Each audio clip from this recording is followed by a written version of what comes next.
Neste vídeo vais a comenzar a explicar as características do modelo econométrico relacionándoas con un caso real. O modelo econométrico xurde como adaptación dun modelo económico a unha situación real.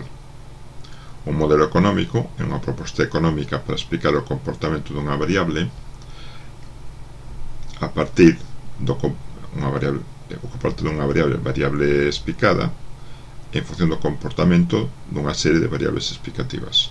A economía propón unha modelización desa relación na que non necesariamente vai indicar a función que considera apropiada. Eso pode reservarse para un modelo econométrico. O que sí, dentro da filosofía de plantexamento do modelo económico, está supoñendo que esa relación é perfecta, unha relación exacta, que os valores da variable explicativa, cada grupo de valores produce un valor único da variable explicada. Que pasa na realidade? Que eso non ocorre. Realmente, os mesmos valores das variables explicativas producen diferentes valores da variable explicada, co cal é necesario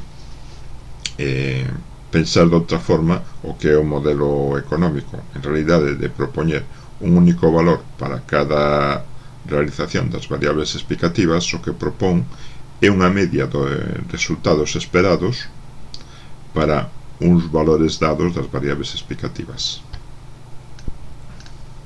Por exemplo, un caso real. A partir de datos da encuesta de presupuestos familiares do ano 2017 do Instituto Nacional de Estadística, esta é unha mostra grande e relacionase a renda dos fogares e a tasa de aforro. A tasa de aforro sería o aforro, o sea, ingresos menos gastos, dividido entre os ingresos. Entonces, supónse, por sentido común, que esa tasa de aforro vai vir influída pola renda do fogar. Supónse que maior renda implica maior tasa de aforro. Entón, eso daría a proposta para un modelo económico simple.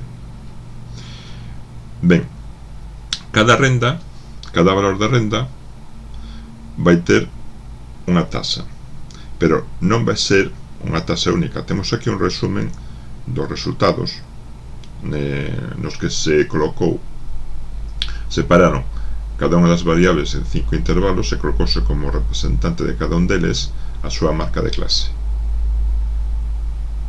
Entón podese ver un pouco como vai evolucionando a frecuencia. Podese ver que para menos renda as tasas de aforro son as peores. A medida que vai aumentando,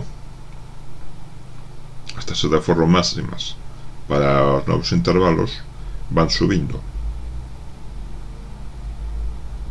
Entón vaise vendo, en certa maneira, esa relación que nos esperamos no noso modelo económico.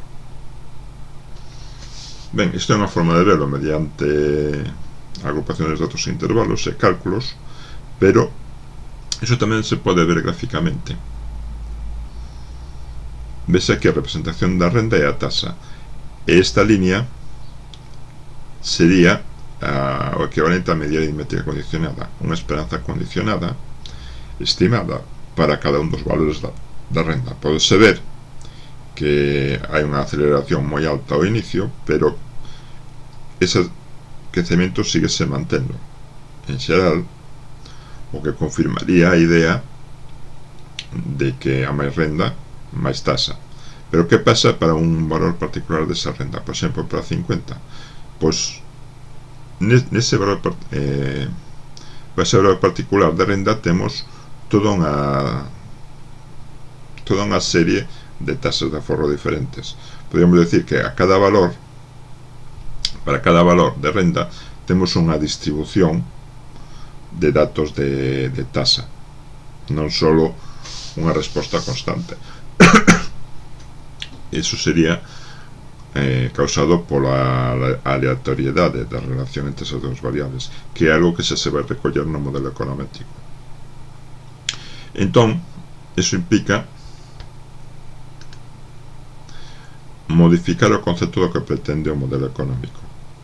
En vez de darnos unha relación que a partir duns valores de renda produza un valor constante de tasa, o que supoñemos máis realísticamente é que o que nos dá é unha esperanza condicionada.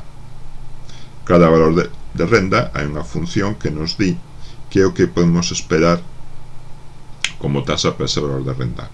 Non é unha constante, posto que hai diferentes valores, pero si nos centra, si nos dá un resultado orientativo máis realista que supone que é unha constante. Isto é unha forma de representar esa situación. Para cada valor de renda, por exemplo 8, o que nos produce é unha distribución de datos cunha esperanza para eses datos, esperanza condicionado ao valor de renda igual a 8. A distribución de datos estaría representado aquí por un intervalo de confianza.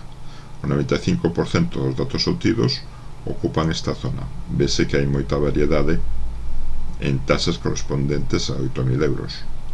En 14,7, a amplitude do intervalo é menor.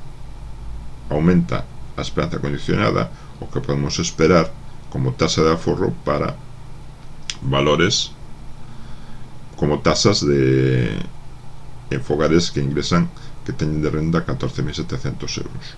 Vese como eses resultados van evolucionando a maiores rendas.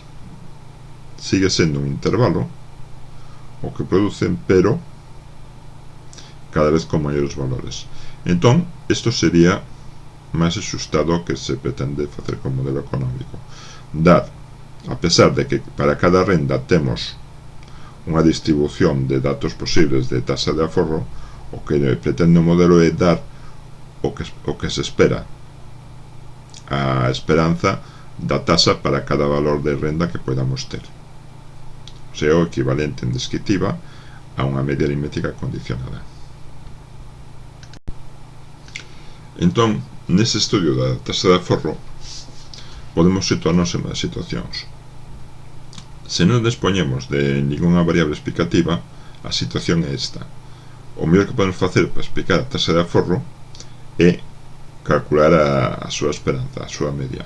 O valor esperado é o que mellor explica o conxunto. Canto menor dispersión haxa, mellor explicación será, e canta máis dispersión, peor será a explicación. Pero a idea sería que a tasa, os valores da tasa son un valor medio máis componentes aleatorias que non están explicadas, o sea, que non están explicadas, o sea, que non se inclúen como explicación neste modelo elemental. Ben, entón, para mellorar esta situación, o que se busca é usar variables explicativas, neste caso a renda. A renda aporta unha mellora na explicación, posto que está dando unha causa posible. Entonces, vemos aquí, en esperanzas condicionadas, a gráfica anterior, a renda permítenos pensar que a maior renda temos maiores tasas. Entón, é unha explicación que mellora a predicción que teríamos se non tuvéssemos nada. Cada nova variable permitiríanos mellorar un pouco esa capacidade de predicción. De feito, isto tamén é a situación 3. O modelo con máis capacidade explicativa sería aquel que usa directamente a esperanza condicionada como función para explicar a variación da tasa. Ben, iso podese facer con técnicas modernas, se chaman regresións non paramétricas. Necesitan unha cantidade alta de datos para que funcionen ben, pero non é o máis habitual nin o máis clásico dentro da econometría. A econometría o que propón é usar un modelo paramétrico. O máis habitual, modelos de tipo lineal. Neste caso, con unha sola variable renda, explicaríamos a tasa, o moi habitual, o que podíamos esperar da tasa por un valor da renda a súa esperanza condicionada ben dado por unha relación lineal. Non é tan eficiente como usar directamente a esperanza condicionada, pero sí nos permite unha explicación razonable. É un modelo interpretable, posto que nos vai interesar interpretar estes coeficientes que nos produce esa regresión. Entón, en econometría, o modelo clásico é explicar a variación ou o que podemos esperar dunha variable en función dos valores da outra mediante un modelo lineal. E esta sería a súa representación. Pódese comparar coa evolución máis exacta da esperanza condicionada real, pero o seu modelo vemos que é unha aproximación razonable. Entón, con isto é co que traballando a econometría, buscar un modelo paramétrico, salvo casos máis avanzados, un modelo paramétrico que poidamos, que nos permite interpretar dar as características de relación entre as variables que empleamos. No caso da relación entre tasa e renda, pois é un exemplo de regresión lineal simple, o que en estadística descriptiva víase como se podían estimar ou calcular os parámetros da regresión usando simplemente estas formas, estas ecuacións. Obtenemos un parámetro que era a pendente da recta, dando a inclinación desta recta, e outro parámetro que é término independente, o punto no cal a recta corta o eixe da axis. Estas dos formas obtíñanse co que se denomina criterio de mínimos cadrados. Ese criterio parte da base de que nós o que queremos é reducir o erro o máximo posible. Por lo tanto, queremos que ese erro dado pola perturbación aleatoria que sea mínimo, usando como criterio o cadrado desas perturbacións, dado que se non nos damos o cadrado eliminaríanse ou compensaríanse os valores positivos e negativos. O criterio de mínimos cadrados colle aqueles parámetros que minimizan o total dos erros ao cadrado, a suma dos cadrados das perturbacións. Veremos máis esta idea, pero isto é o que debe de recordar, que o noso modelo de regresión vai ter un determinado número de parámetros, neste caso 2, que van ter unhas formas para ser calculados, e que o origen desas estimacións ven do criterio de mínimos cadrados, que se basa en escoller aqueles parámetros que fan mínima a suma dos cadrados das perturbacións, o sea, o erro que cometemos según este criterio. Unha vez que tivésemos estimados os parámetros, debería a súa interpretación. Para interpretalo, hai que ter un pouco en conta o que é cada un deles ou o que significan. Empezamos por beta sub 0. Beta sub 0 é término independente ou constante do modelo. En inglés denomínase intercept.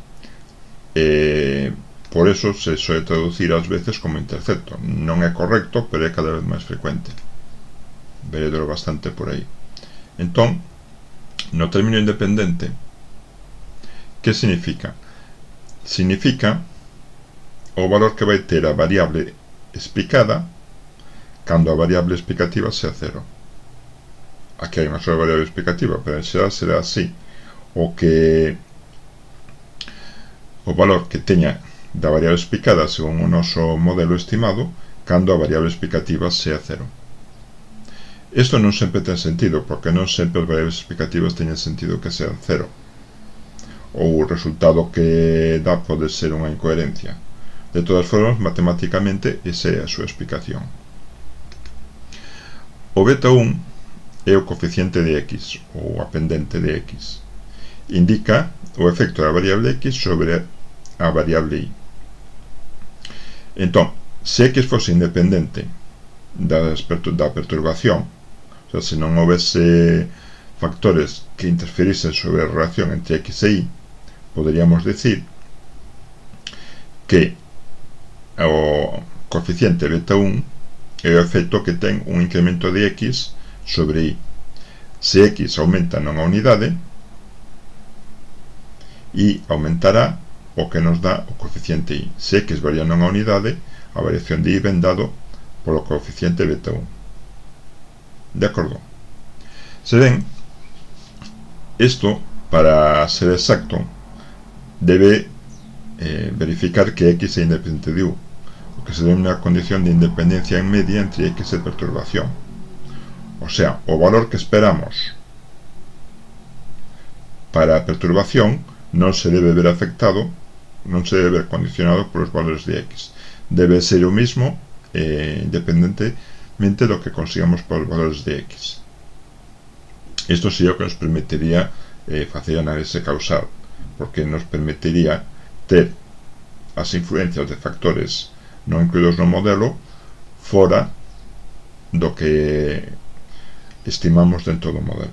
Separar as influencias a que si consideramos de todas aquelas que se quedan fora. De todas formas, non é fácil conseguirlo solo con regresión simple, dado que sempre vai haber prácticamente sempre vai haber outro tipo de variables cunha influencia moi grande ou cunha relación moi grande sobre as que nas que incluímos no modelo. Por exemplo, vese os salarios afectados por nivel de educación dunha persoa. En principio, o sentido común a teoría económica di que sí, podemos elaborar un modelo económico que explique o salario en función de educación, levado ao modelo econométrico cunha regresión lineal simple. Podríamos construíla así: o salario ten en forma de relación lineal ou influído linealmente pola educación. Ben, pero que pasa ca educación? Bueno, antes o salario pode ser medido en dólares por hora, por exemplo, a educación en anos, poñela como unha variable numérica. E o noso modelo deixa fora na perturbación moitos outros factores que poden interferir ca educación: experiencia laboral, habilidade nata, integridade no posto. Tomemos experiencia laboral. Por exemplo, unha persoa que dedica máis anos a educación é moi fácil que teña menos anos de experiencia laboral que outro que dedicou menos tempo a educación. Entón, temos aquí unha variable, a experiencia laboral, que interfire ca educación. Non existe independencia entre a perturbación e a variable explicativa do modelo. Que se pode facer? Podemos incluir unha variable que mida a experiencia laboral dentro do modelo. Se estamos interesados no nivel de educación, isto sería o que se denomina unha variable de control. Pero así, desta forma, podemos fixar o nivel de experiencia. Podemos decir, se o nivel de experiencia se mantén constante, cando varía o nivel de educación, o efecto que produce sobre o salario é beta 1. Isto é o que conseguimos introducindo unha nova variable. Entón, con isto acercámonos a unha situación de ceteris paribus, no cal os factores que poden interferir van tendo menos importancia. Habría que medir se existen outras posibilidades, etc, etc. Pero a idea básica: solo con regresión simple é moi fácil que teñamos factores que interfiren na relación entre as dúas variables, e unha solución é ir incorporándoos no modelo, de forma que unha vez que están incorporados no modelo nos podemos consideralos fixo. Podemos considerar a variación no nivel de educación cando o nivel de experiencia é constante, coller persoas que teñen o mesmo nivel de experiencia pero distinto nivel de educación, e ver que efecto ten eso sobre os salarios. Esa sería a idea de por que se traballa con regresión múltiple.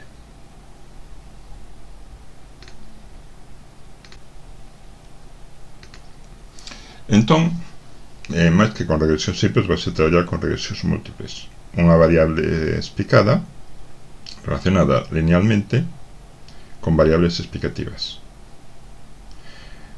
Seguiremos tendo un término independente que sigue sendo o valor da variable explicada cando as variables explicativas toman valor cero, supoñendo que eso teña sentido, que non sempre o ten, e teremos un parámetro, un coeficiente ou unha pendente asociada a cada unha das x.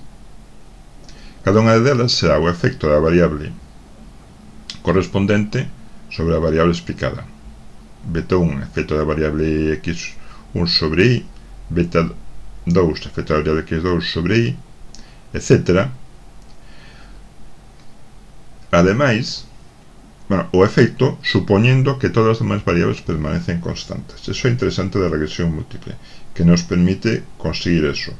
Se x2, x3, xk son constantes, un incremento unitario no valor de x1 produce unha variación en y, un efecto en y igual ao coeficiente beta 1. Esa é a idea, que os betas miden o efecto de unha variable cando podemos permitir constantes todas as demais. Ben, en total temos que máis un parámetros para estimar, e tamén seguimos buscando o mesmo objetivo de antes. Para facer análise causal é necesaria independencia en media entre x e perturbación. O valor esperado da perturbación, a media, non debe depender dos valores que tomen os x, debe ser a mesma en todas partes, de acordo?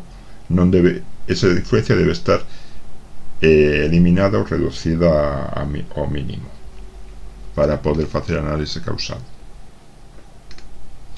Ben, temos entón aquí un exemplo de como lle vai afectando a inclusión de variables, pasar de regresión simple a regresión múltiple. No exemplo anterior, unha vez estimados os parámetros, estimado o modelo, a tasa podes expresar como esta función da renda. Isto que nos di que se a renda é cero, a tasa de aforro é negativa, menos 32,57, é bastante baixa, o cal é razoable.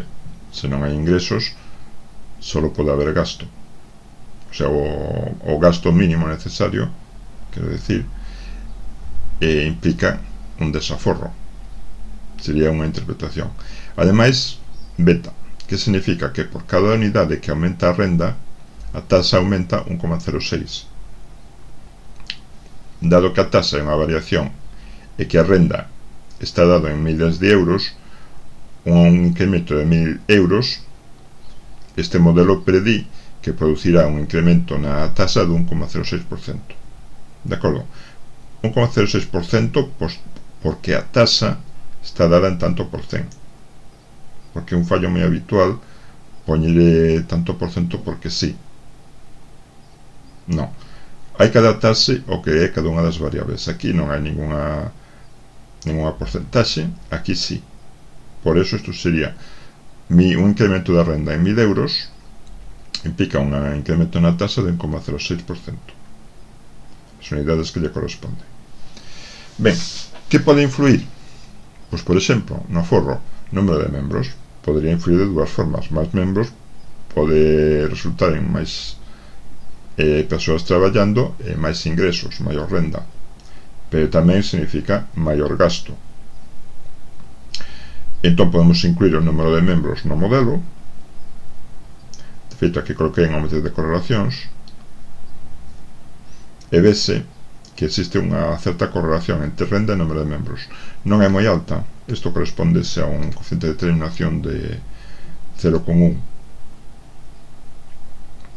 Entón significa que non é unha relación moi elevada. De todas formas, ten o seu efecto ao ser incluído no modelo. Como lle afecta a renda?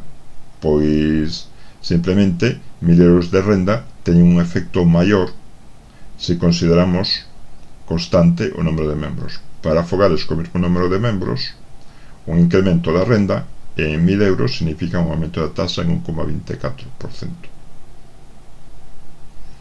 Ao mesmo tempo temos o efecto do número de membros, que é inverso. Ao aumentar o número de membros, reduce a taxa de aforro, incrementase máis o gasto que os ingresos. Tamén se ve que se estes dos valores son cero, o cal é real porque non hai fogares con 0 membros, pero a interpretación matemática literal sería que con 0 membros, 0 renda, a taxa esperada cae un 12,6% negativo. Ben, outras posibilidades que poden influir, por exemplo, a idade. O nivel de gasto, o nivel de aforro pode ser diferente por idades. De todas formas, aquí na matriz de correlacións non aparece moi relacionada co nivel de renda. En principio, a relación entre renda e idade, a relación lineal non é moi alta. Si aparece máis co número de membros. As persoas de máis idade tenden a ter, os fogares que teñen o sustentador principal con máis idade tenden a ter menos membros. Non é unha relación moi forte, pero si existe. Que pasa se incluímos no modelo? Pois a renda volve a aumentar. Digamos que para fogares coa mesma idade e o mesmo número de membros, o sea, sen cambios aquí, o incremento de 1000 euros na renda produce un 1,3% de incremento na tasa. Xa non é unha diferencia tan grande como incluir o número de membros, pero si se sigue producindo. Afecta tamén o número de membros. Non se reduce tanto o incremento dunha nova persoa no fogar. Mentres que a relación de taxa de aforro ca idade do sustentador principal e a máis idade, maior tasa. Cada ano máis significa un 0,38% máis de taxa de aforro, supoñendo constantes a renda e o número de membros. Eso sería a interpretación que temos neste caso para unha regresión múltiple.